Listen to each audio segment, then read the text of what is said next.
Hey folks, this is Grant Estrad here with Big Tough Farmer episode number 2. As a BTF, I will strive to sharpen both myself and others every day, knowing that I may fail.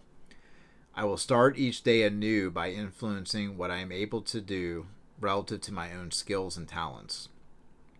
I will lead by example physically, mentally, morally, socially, and ecologically.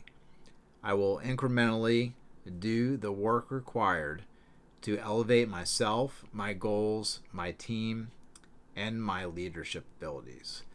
That is the BTF promise that we make to ourselves here. Certainly something that I try to focus on. So this is going to be a lot of fun. I'm really looking forward to the second episode here. We're going to cover Split Second Choice by Jim Winter. I'm going to talk about this book and how I got my hands on it. Before we start, on the first episode that we did, we covered the book Stubborn by Andy Junkin, and it was kind of an unexpected phone call I got about a week or so after I posted that episode. And Andy Junkin tracked me down and just gave me a call on my cell, and I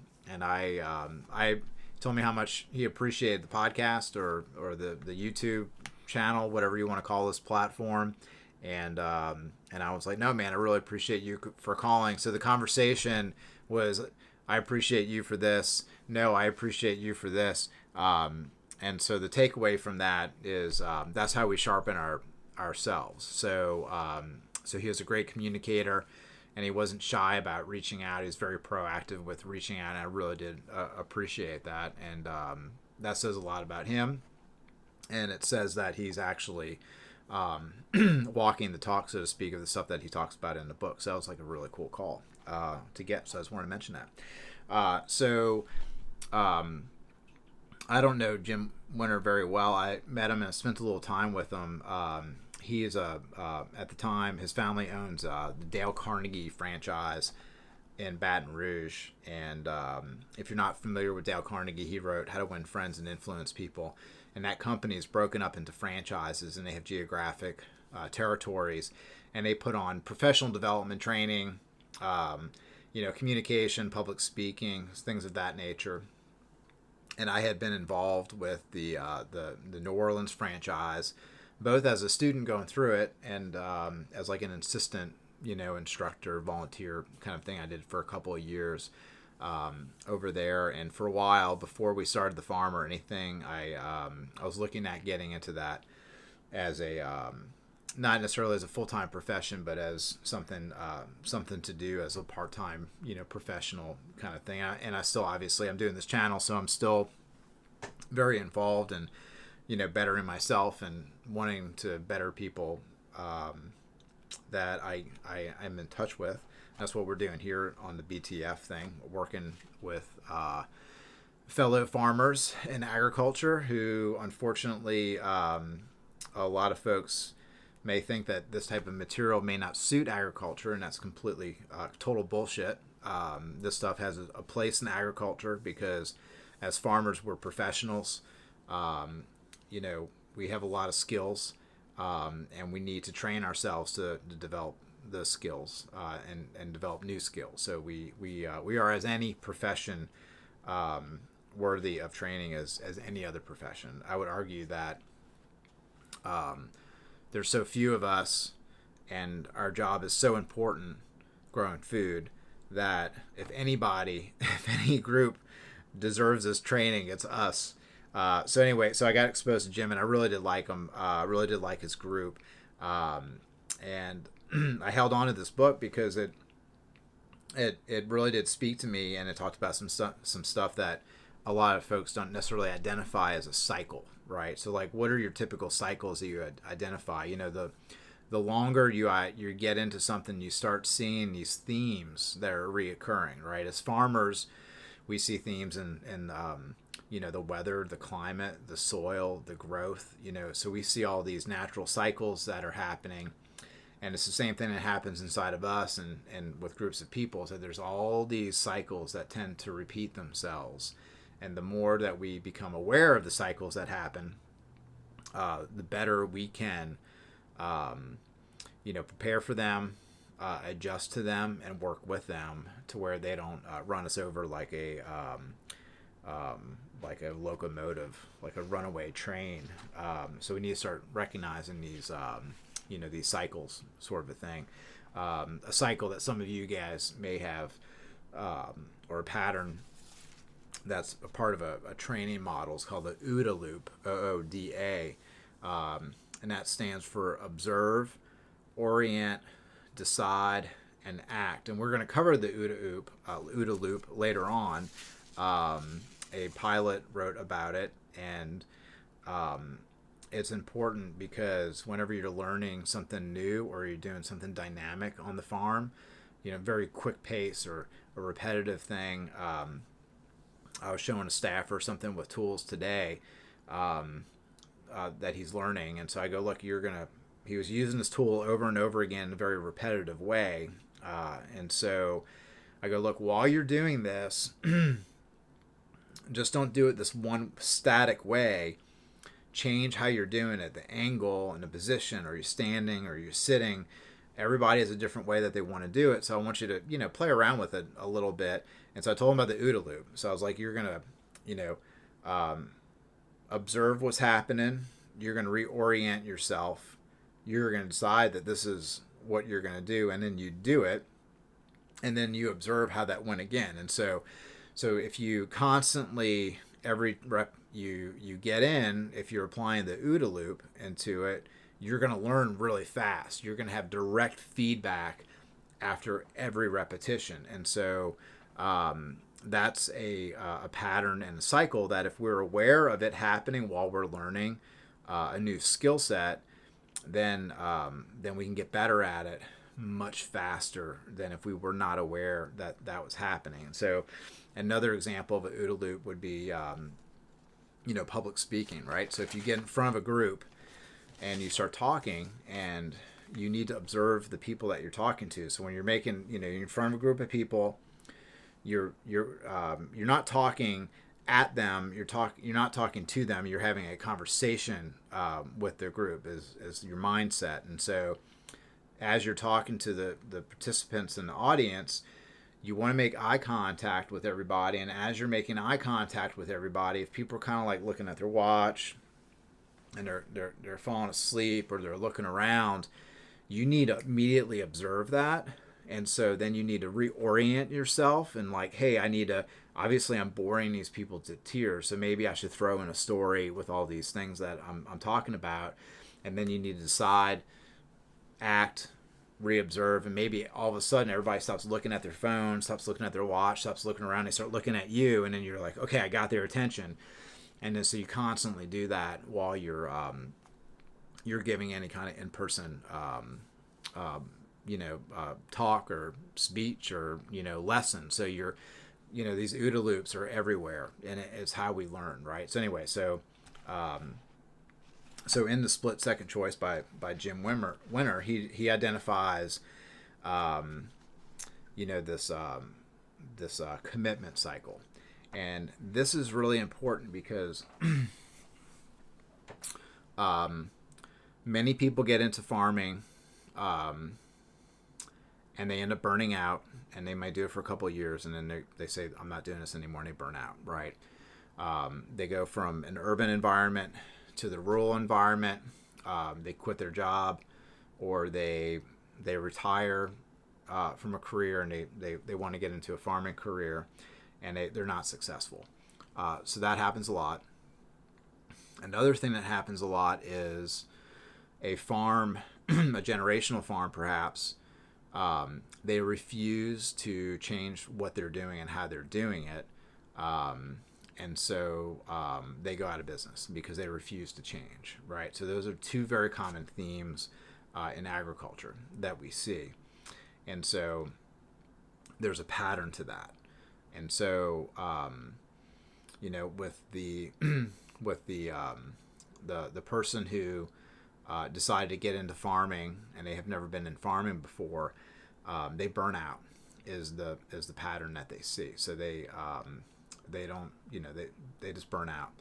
And then the other group that has a generational farm, they just refuse to change, and the bank account goes dry, and they have to declare bankruptcy, right? And so they leave for that reason. So we see we constantly see these things happening, and so I'm going to skip ahead in the book so you can understand what I'm saying about or talking about, or what Jim is talking about in this book. And so Jim describes this positive cycle, and he describes this negative cycle that happens. Okay, so this is the positive cycle that happens. This is a cycle that he wants you to see, right? So you're excited. You're starting a new adventure, whatever that may be. Then you become frustrated with that new adventure. There's reasons why you become frustrated. But then you sit back, you detach, and then you recommit yourself to this course or this path that you're on. And then through that recommitment phase, we become excited again. So it's very normal. So like I opened up Laughing Buddha Nursery in 2003. It's 21 years ago. We started doing the farm 8 years ago, and I've been involved in several projects since then, business concepts, and I could attest that your patience starts wearing, and you start losing momentum, and then you go, okay, full stop. Let me self-assess, and I'm either going to recommit to doing this, or I'm going to go and I'm going to stop this. I'm going to do something else, right? And so it's either kind of like commit or don't commit, right? And I'm trying to encourage you here to decide to recommit. And these are not decisions that you should make while you're tired and exhausted, both physically and mentally. You should get well rested when you're making these decisions. Nobody makes good decisions when you're tired physically and mentally. You always make poor decisions when you're tired physically and mentally. So don't do it when you're tired. But I can attest that when your excitement turns into frustration, the solution, and Jim it has a whole chapter on this, the solution is recommitment, right? You're re-upping, to take on and continue down the path of what you're working on. That's the positive cycle. Positive cycle is excitement, frustration, recommitment, excitement, and it's a loop, right? This is the negative cycle that we see. Excitement, frustration, and looking. And looking is you say, hey, I'm going to, working for this company isn't working out. I'm going to go work for another company, right? This career path isn't working out, so I'm going to go try a new career path. This spouse that I'm with right now is not working out, so I'm going to go find another spouse, or I'm going to go find another boyfriend or girlfriend, right?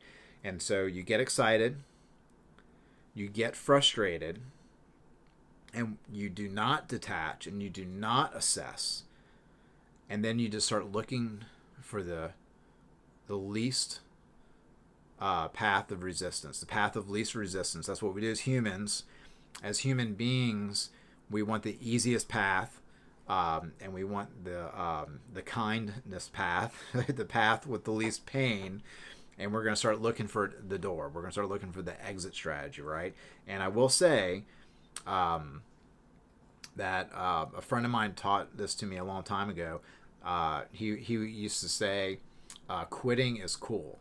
And I will attest that sometimes quitting is in fact cool. Like quitting is sometimes the choice to make, and I would support that. Not until you do a couple of other things though. So the negative cycle is you get excited, you get frustrated, and then you just start looking for that door, right? That is the negative cycle, because what happens with the negative cycle is that over the course of your life, that's the pattern that you're going to follow. And so, you start behaving this way in your early 20s, and then you continue this behavior in your 30s, in your 40s. Next thing you realize, you're in your 40s or your 50s, and you're unhappy, you're down a path that you don't want to be on, you're not involved in what you want to be involved in, is because you were never content with what you chose. And so life gets away from you very quickly. And so you got to be careful about that. So that's the negative cycle. So that's what we're talking about here. We're talking about these positive and negative cycles. That's why I brought up the OODA loop, because the OODA loop is an example of a cycle that we can identify. And once we've identified these cycles, these patterns that happen, and then, like I said, we can be aware of them. So let's go to the book, Split Second Choice.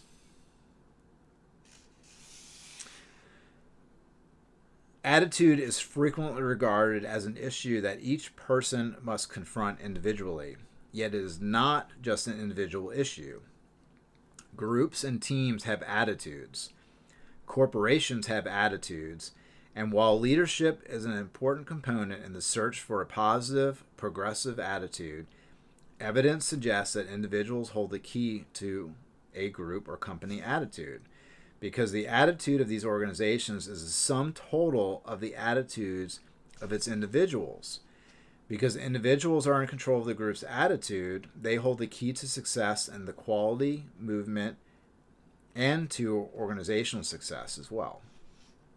So, what he's saying here is that, within your company, one person with bad morale is going to impact the entire group, right? And so if you have somebody with a poor attitude who doesn't want to be there because they're frustrated and they're in that looking stage, he did not put quiet quitting anywhere in the book, but he's talking about quiet quitting here, right? And so that looking phase is quiet quitting, right? So if you have somebody on your team who doesn't want to be there and they're in that looking quiet quitting phase, they may very well impact the whole group. So if you're a leader and you have a team, you have to pay attention to that within the team. If you're the leader, you also have to make sure that you look inward to make sure that you're not going through this personally. And then hint, we all go through this, right? So that's part of admitting is that this is all part of the cycle, something that we all go through. So we have to be aware of the cycle, so therefore we can deal with it as frustration and looking part of that cycle, they rear their ugly heads. This book is dedicated to helping you, the reader, reach an understanding of the attitude cycles that individuals and organizations experience. So I do want to say that the tone of this book is very of attitude is a very a traditional view of attitude, meaning that like I would have teachers tell me, Grant, you need to work on your attitude, right? Oh, you can accomplish this if you just change your attitude. I will say that attitude is very important. It's so important. And I made a note here. I wanted to quote Viktor Frankl, who wrote Man's Search for Meaning. He was a prisoner in some Nazi death camps. And if you have not read any Viktor Frankl, Man's Search for Meaning, you really need to do that. Put that on your book list. So I just have the quote, one of his famous quotes out of the book talking about attitude. The last of the human freedoms is to choose one's attitude in any given set of circumstances. So attitude is if we're stripped naked and bare and we have nothing left in this world, if we're still alive, our attitude is that one thing that we ultimately have as a sign of our own individual freedom. I definitely agree with that. I do also want to say that in many circumstances, in the self-help, improve yourself genre, it can kind of get a little too far, right? I'm 43 years old. I'm 5'10", weigh 195 pounds. I could have the best attitude in the world. I'm in New Orleans. I can call, the New Orleans Saints and say, hey, I want to be, a walk-on and play for the Saints. I can have the best attitude in the world, and odds are I'm not going to get anybody on the phone, right? Um, I can have the best attitude and want to go be a horse jockey or go play in the NBA. None of those things are going to happen, right? So attitude is, you could have the best attitude in the world, but it practically may not be able to help you to do, um, dream like, fantastical type things. The other thing I want to say about attitude is a lot of people who say, oh, you need to work on your attitude and it doesn't matter the situation that you've been born into. I disagree with that. So if you were, even though there's counterexamples to this, there are plenty of poor people who became successful. There are plenty of abused people who became successful. There's all kinds of rags to riches stories out there, but in the day to day, we're not all born at the same starting place on the race of life, right? And so some people are at a disadvantage. The gun goes off, and they're not allowed to start the race until like 5 minutes have passed, and the whole group has gotten ahead of them. So I will say that attitude is very important. It is one of the last freedoms that we have. However, I don't like saying that just because you have a bad attitude because of your life circumstance, you should not understand that. So some people are born in really shitty situations, and so we have to understand that and respect that, and we can't be condescending by telling people, oh, only if you would improve your attitude, this will happen. That is total bullshit. And so we cannot use the concept of improving your attitude to cover up the facts of the situation, right? And so I just wanted to mention that. You may disagree with me, but I did want to mention that. It's very important. So some people use the attitude thing as a club, and it doesn't work that way. So we talked about it. So we're talking about these patterns and these cycles, right? So we get excited about something, and it's the best thing ever. Like we just got a brand new job. And then we realize, after a couple weeks working there, being like, hey, this company that I thought was freaking amazing, they really are not doing the things that I thought that they were doing. And then you start getting kind of frustrated with it, right? Or you may have joined, say you got a job at a farm that was like this pie in the sky, organic, regenerative farm, and you're working there, and then they've got a sick animal out in the field and they have to shoot it out in the field, and then you go, wait, hold on, I thought this place was like magic, and then we have this dying livestock around here, and then you start getting frustrated with it, and you start looking to find a farm that may not have those things, which is completely ridiculous, because every farm is going to have some sort of a crop failure. Just no question about it.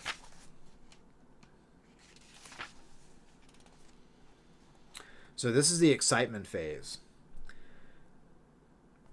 My future appeared brighter than ever, beaming with a feeling of euphoria. I went home and told Margaret, this job is exactly what I want. It's the perfect opportunity for me. I also hastened to explain to anyone else who would listen that I was embarking on a magnificent new career, one filled with great promise.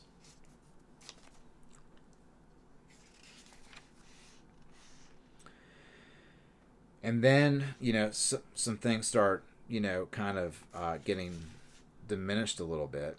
Unfortunately, it is difficult for us to keep our dreams in clear focus for long periods of time.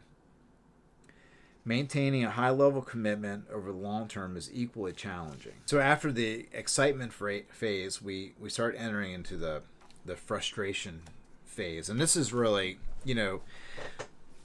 the frustration part is something that if we were going to spend the majority time on something on this book, it's going to talk about frustration. And I have definition of frustration. Frustration is a feeling of anger or annoyance caused by being unable to do something.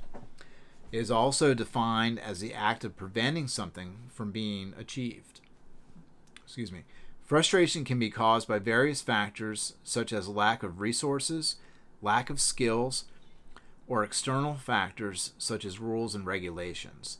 It can lead to negative emotions such as anger, disappointment, and sadness.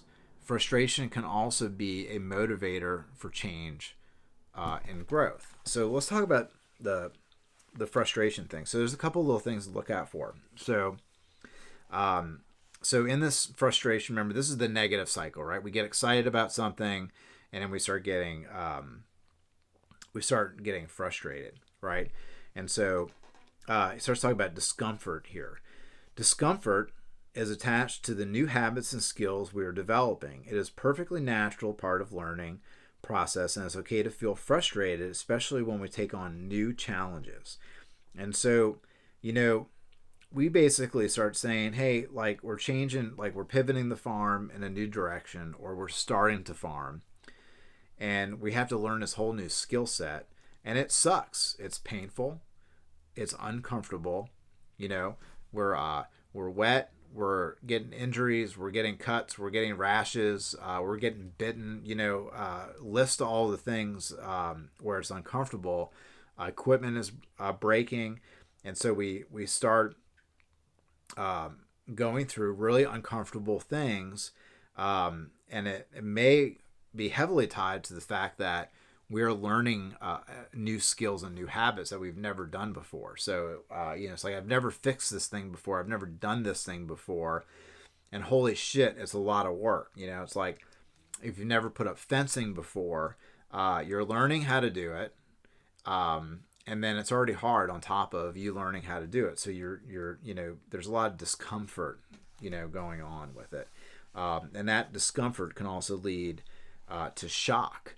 And so, for those who are going from no farming background to a farming background, I run into people that are shocked by the fact that you can't leave the farm. That you're if you've got crops or livestock, you're really married to the place, and they don't realize, it's just not realized that is the case. So they go through this phase of disbelief and frustration, and just this uncomfortable scenario. With farming, oftentimes we've got AM and PM chores.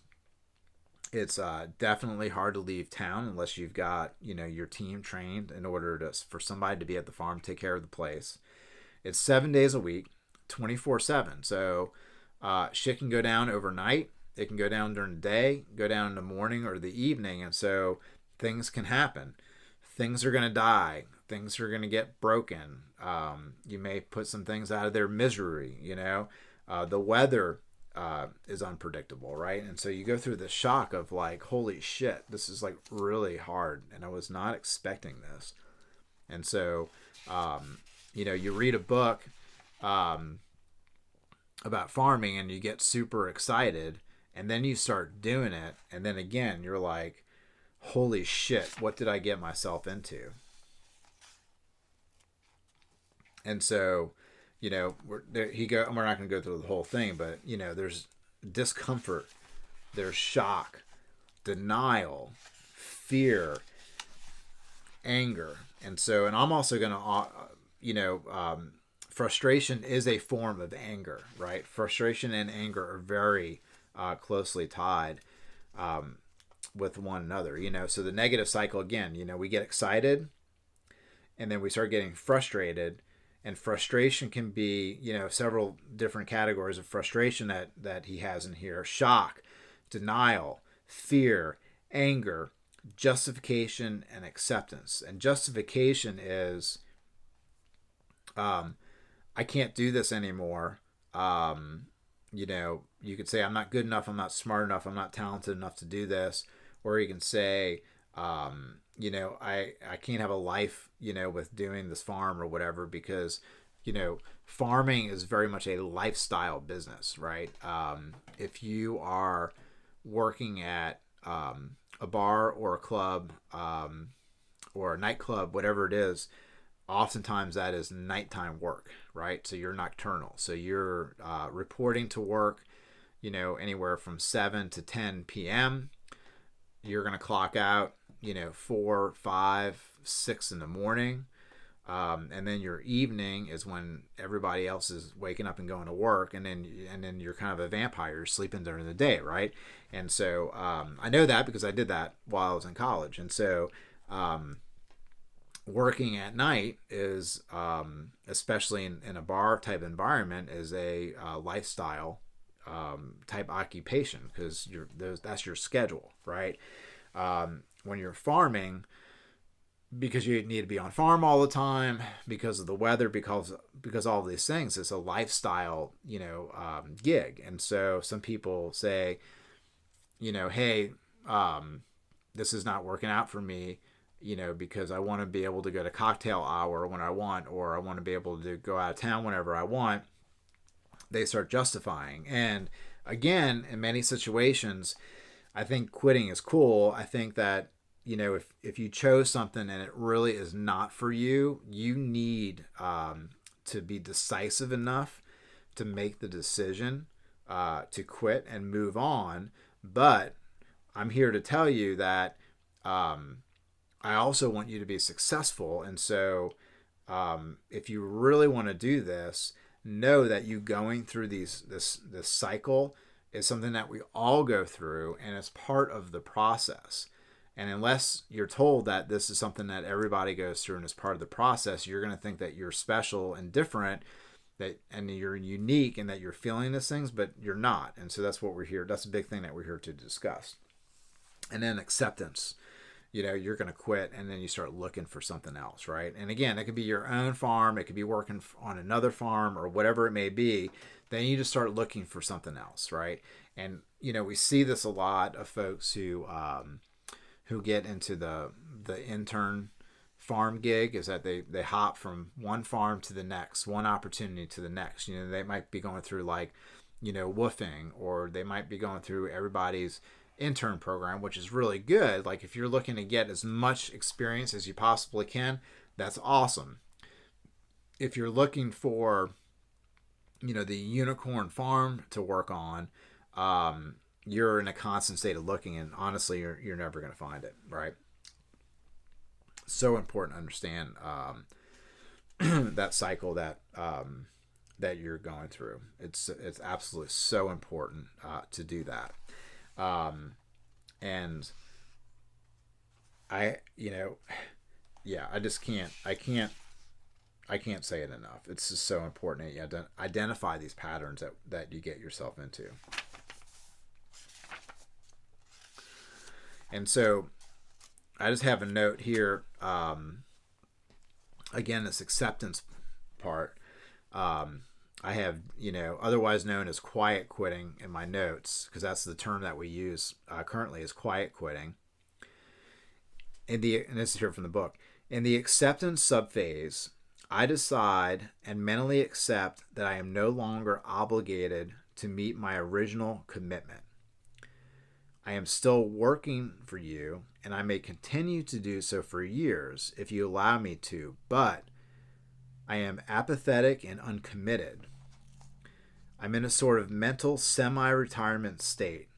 No goal watches, no testimonial dinners, no celebration, just mental retirement.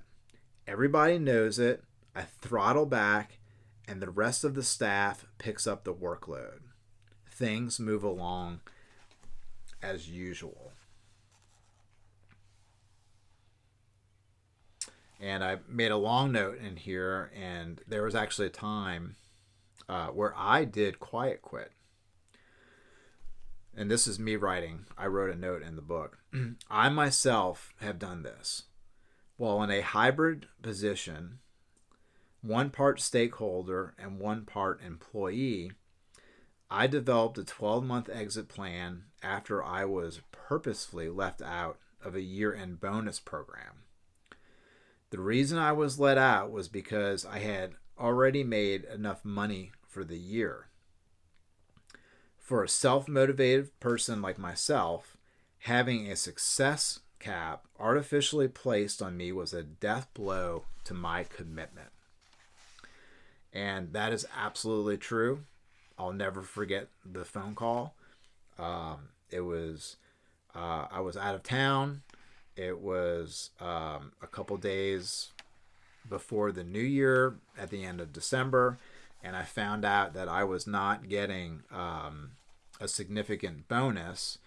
And when I inquired as to why I was not getting that bonus, I was told that I had made enough money for the year, which I did very well financially. I was very blessed that year. But I do not, my motivation and my enthusiasm is not fed by money. I do not personally buy like fancy things. I currently drive a 99 F-250 pickup truck with 360,000 miles on it. And I have pride in the fact that I maintain that truck. So, but it's worth, like $6,000, right? And so money is not my end all and be all. I enjoy money. I like the things that you can buy with money, but is not zero motivation for me. And if you've ever been around me, I am very serious about making money. I am very serious about making a profit. If I'm owed money, I'm very serious about collecting money. And it's not the money in and of itself that I'm interested in. It's because I'm on a mission, and that money is a resource that I use to accomplish my mission. Without the money, I can't buy the tools to complete the mission. So that's what I get upset about, is that I can't, it's harder for me to accomplish my goals when I don't get that money, that cash. But cash in and of itself is completely meaningless to me personally.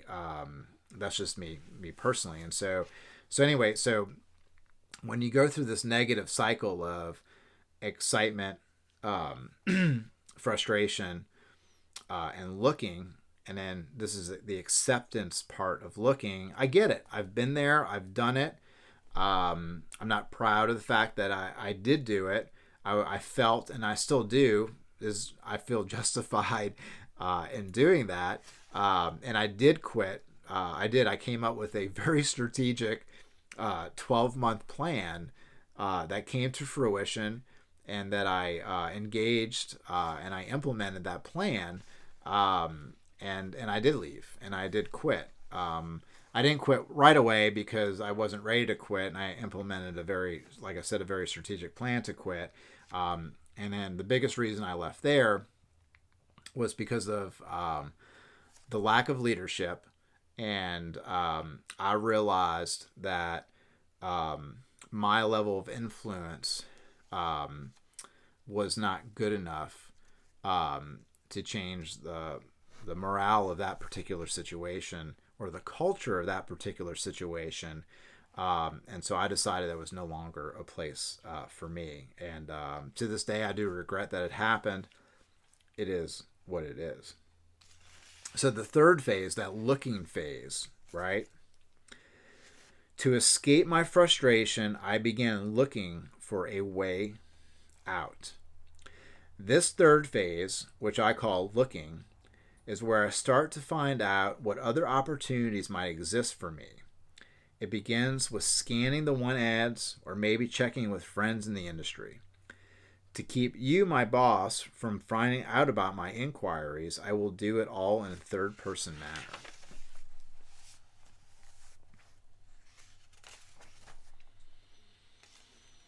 And the cycle repeats. Now that I have found another company to work for and another career, I am excited again. How long will I stay in this new excitement phase? You are right. 3 to 6 months. Then suddenly I'll find myself out of excitement and back into frustration.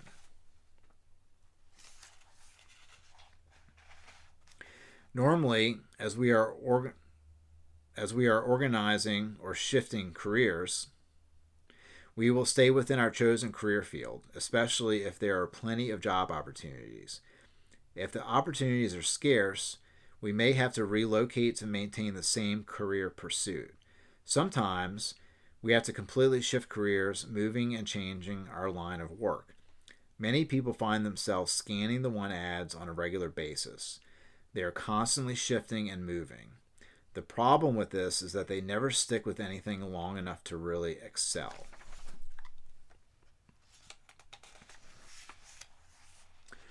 Along comes justification to convince me that all of this is somebody else's fault and that I'm doing better than most of the people I know. After convincing myself of that I have more than most, I rationalize that my opportunities were probably just pipe dreams. Justifications makes it easy for acceptance to set in. Acceptance of easier goals, shallower dreams, and lower standards. I ran into a person a couple weeks ago. They were working at a farm, and I was chit-chatting with this person a little bit, as I often do if you're ever around me. And this person said that, they had worked on this farm, that they were going off to a little side trip that was going to take them about 4 or 5 months. And then they were going to start working on another farm again. And I asked this person how old they were, and they were in their late 20s, early 30s. And I asked this person their goals of what they wanted to do. Didn't have any definite goals, and didn't have a definite idea of what type of farm they really wanted to work on. And I asked this person, how old they were, and they told me. And my reply was not the most common reply that you'd get from kind of a stranger, but that's what you get, with me, is I was like, well, at that age, I think that you are at the point now where you need to find a place or a goal set to commit to. Because if you continue on the same path or the same cycle that you've been on in most of your 20s, you're going to end up being in your late 30s or your early 40s, and you're not going to have found what you're really looking for. And so if I have any parting advice for you, I would find something to commit to. And that's what, we're going to start talking about here, right? So we're talking about, breaking the cycle of the negative pattern, right? So if you're the type of person who goes through, excitement, frustration, and looking, you put yourself in a similar scenario, and then you get excited, you get frustrated, and you start looking. So you're going from job to job to job to job to opportunity to opportunity to opportunity. At the end of the day, the solution for the cycle, and Jim says this, and I agree with this, is commitment. So it's kind of like dating, right? There's, in my opinion, there's not one perfect person out there for us. There are perfect people out there for us, right? And so, when you're dating, you're like, oh, I really like this person. I really like this person. I really like this person. I really like this person, right? There's pros and cons to all different types of people. At some point, though, we need to accept the fact that we're not perfect, that other person is not perfect. So we need, or we should, in my opinion, is to commit to this person that we have a special relationship with, and commit to having that relationship with them, right? At some point, right? Because if you're a forever dating person, or however you want to, say that, you're always in the looking mode, and nobody is ever good enough, right? And so you never find that person to spend your life with and grow old with and share all these things, have a family with. or be a family with, and so you never commit. So the recommitment or the commitment is the solution to break yourself from the constant looking phase, right? And so that's, we will bring up Jocko Willink and Leif Babin a little bit, and Echelon Front and all those guys. That one of their terms is, discipline equals freedom, and that's what they're talking about. So if you're disciplined enough to commit to something, then there's freedom within that commitment, and there's happiness within that commitment. And I completely agree with that. There's several things that make us happy in life, through positive psychology research is, we want to do things where we experience a state of flow, where we really enjoy it. We want to have deep, meaningful relationships with friends and loved ones. And we want to be involved in a community. And we want to be involved in something that is greater than ourselves. And in order to do these things, you don't have to have all four of them to have like a happy, fulfilling life. Those are just like the main themes. Hopefully you'll find 2 out of 4 hopefully you will. Hopefully you'll get all 4. But in order to attain those things, we have to commit, right? We have to commit to them. And so it's so important. And so, I think we've done a pretty good job at talking about that negative cycle. And I'll just, recap for fun, is that the negative cycle is that we get excited, we get frustrated, and we go into a looking phase, right? Well, so this is the positive version of that, okay? So we realize that we do that, and we go, holy shit, I didn't realize I did that. I do that. How can I work hard at forming the new habit, right? The new habit is we're going to get excited. We're still going to get frustrated. We're still going to go through shock, denial, fear, anger, justification, acceptance. We're still going to go through that. But instead of looking, we're going to recommit. We're going to detach from the situation. We're going to reflect on the situation. We're going to reflect upon our own behavior. We're going to create a pro-con list. And then we're going to do those things, right? And we're going to figure out how we can redream the dream, create new short-term goals for what we want to do through the recommitment. So the recommitment is so, so important. So whenever you're trying to go from the habit of looking and running away, right? Or staying put, working on yourself and recommit. We're not going to get into it. But if you want to Google,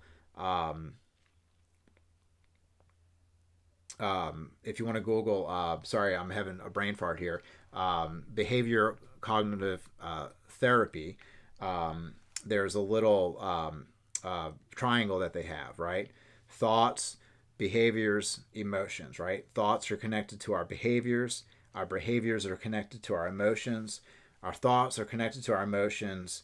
Our behaviors are connected to our emotions. And so that whole psychological model, which I recommend you look into, is how we process this information, so we can self-reflect on the patterns that we go through within our own mind. And that's going to help us going from the looking phase to the recommitment phase, right? We're going to be able to work on the redreaming the dream. So again, we're going to go, we want to go from the negative cycle to the positive cycle. So we want to recommit. How do we recommit? What do we do? What are the actual things that we do? One of the first things that we need to do is that we need to deal with our frustration, right? There's a whole chapter on dealing with frustration in this book. And so we go through a couple different steps. First step.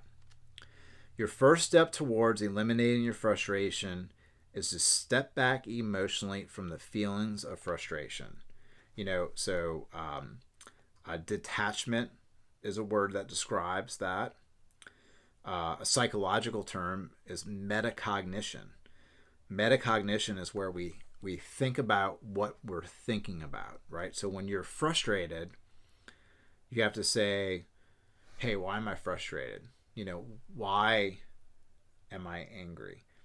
Oftentimes these things go deeper because you may be working someplace where something happened and they didn't mean, to hurt you in that way, but you had been hurt prior to. And so whenever you put into that situation, your habit is to get angry, right? I totally, that's one of my issues that I work on, is getting angry with people in an authority position that tried to take advantage of me. That's a huge, I'm not going to go into it tonight, but that's a huge thing for me. That's a huge button for me that I get angry very quickly about.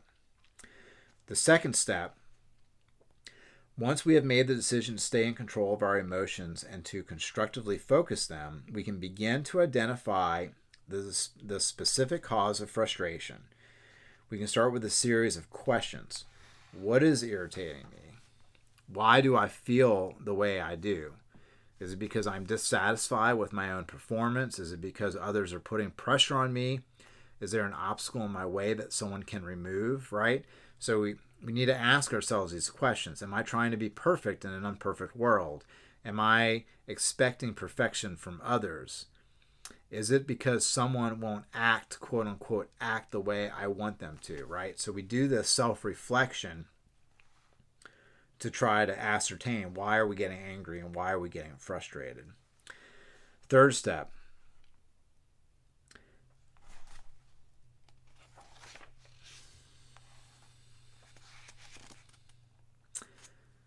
Is it a real obstacle or not? That's what we need to decide here in this third step.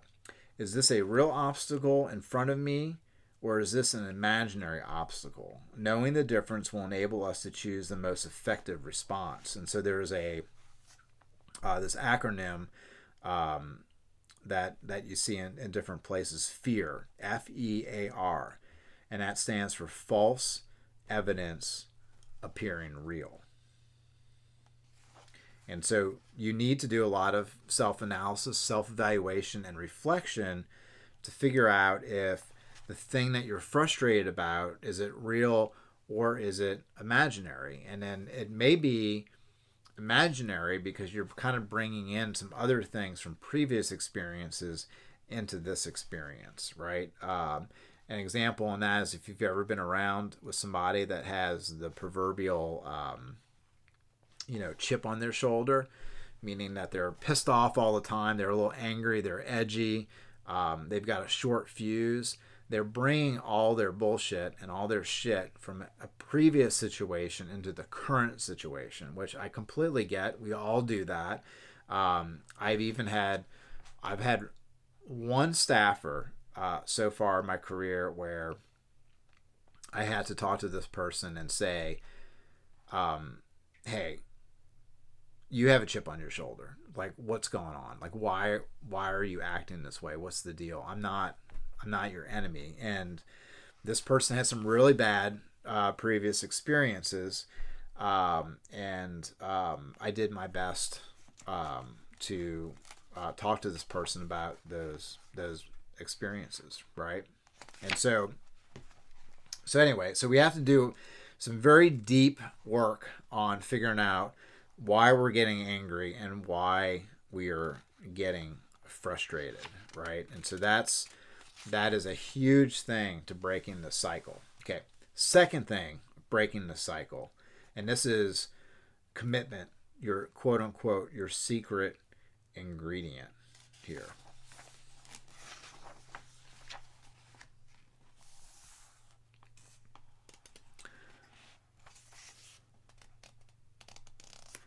So this is some language where you can kind of determine where your level of commitment is. This is some language that some people use. I guess so. I'm going to give it a good try. Definitely, I'm all in. Nothing can stop me. So when we say commitment, we're talking about nothing can stop me type of attitude, right? That is very, very important to do that, and to self-reflect on where you are with your level of commitment. So what's the working definition of commitment here? Commitment, the state or quality of being dedicated to a cause, activity, etc., a pledge, or an undertaking. Reading from the book, that's a choice for you to make, a split second choice to recommit and eventually achieve success, or go looking, accepting your failure. So I think the important thing to talk about here is this is the cycle, right? Is to identify the cycle that we all go through. So it's very easy for somebody to say you need to have the right attitude and you need to commit, right? Very, very easy things to say. The harder thing here is to identify our habitual cycles that we go through and develop the new habits to change the cycles that we go through. And again, I know we've beaten this like a dead horse here, is that we get excited and then we get frustrated. And the difference between the positive cycle and the negative cycle is that we're going to go looking, we're going to go for the exit, we're going to go, we're running away, or we're going to recommit. The looking and hitting the exit is the path of least resistance. The recommitment is that we're not changing the scenario that we're in.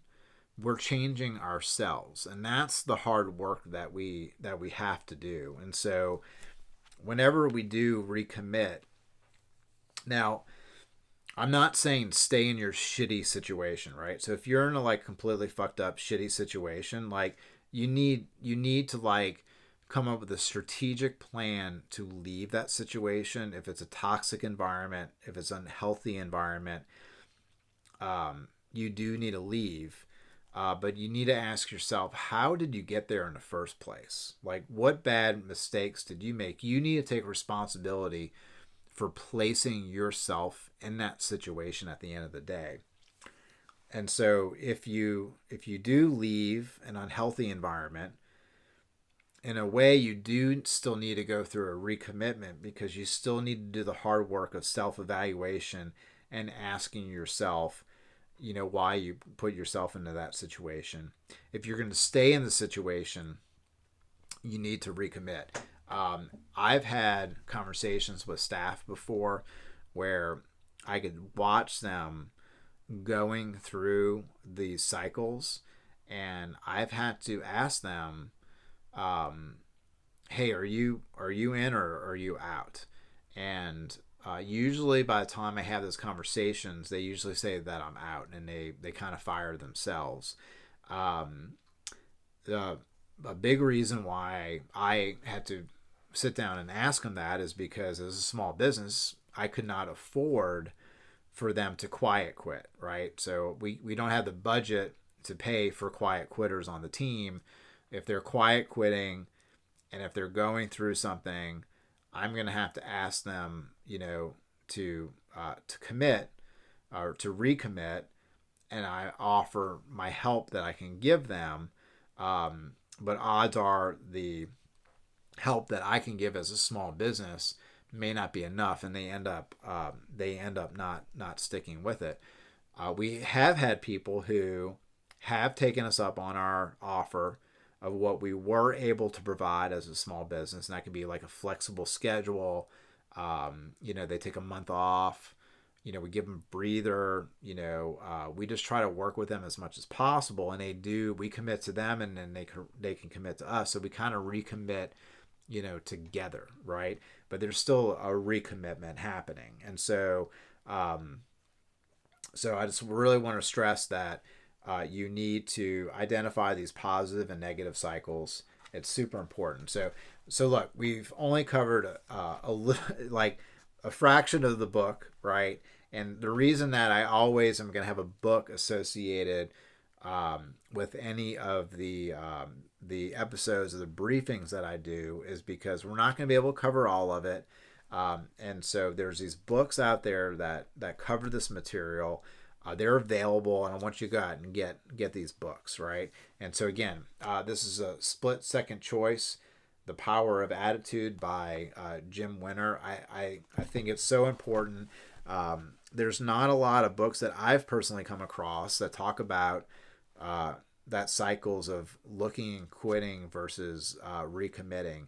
And it may not appear to be a big deal, but it is a huge deal that happens in your own mind as a leader, as an entrepreneur, but you as a staff or as an employee, you also go through it. So we're all going through this together, and I want you to sit back, reflect on your situation, and I really want you to recommit.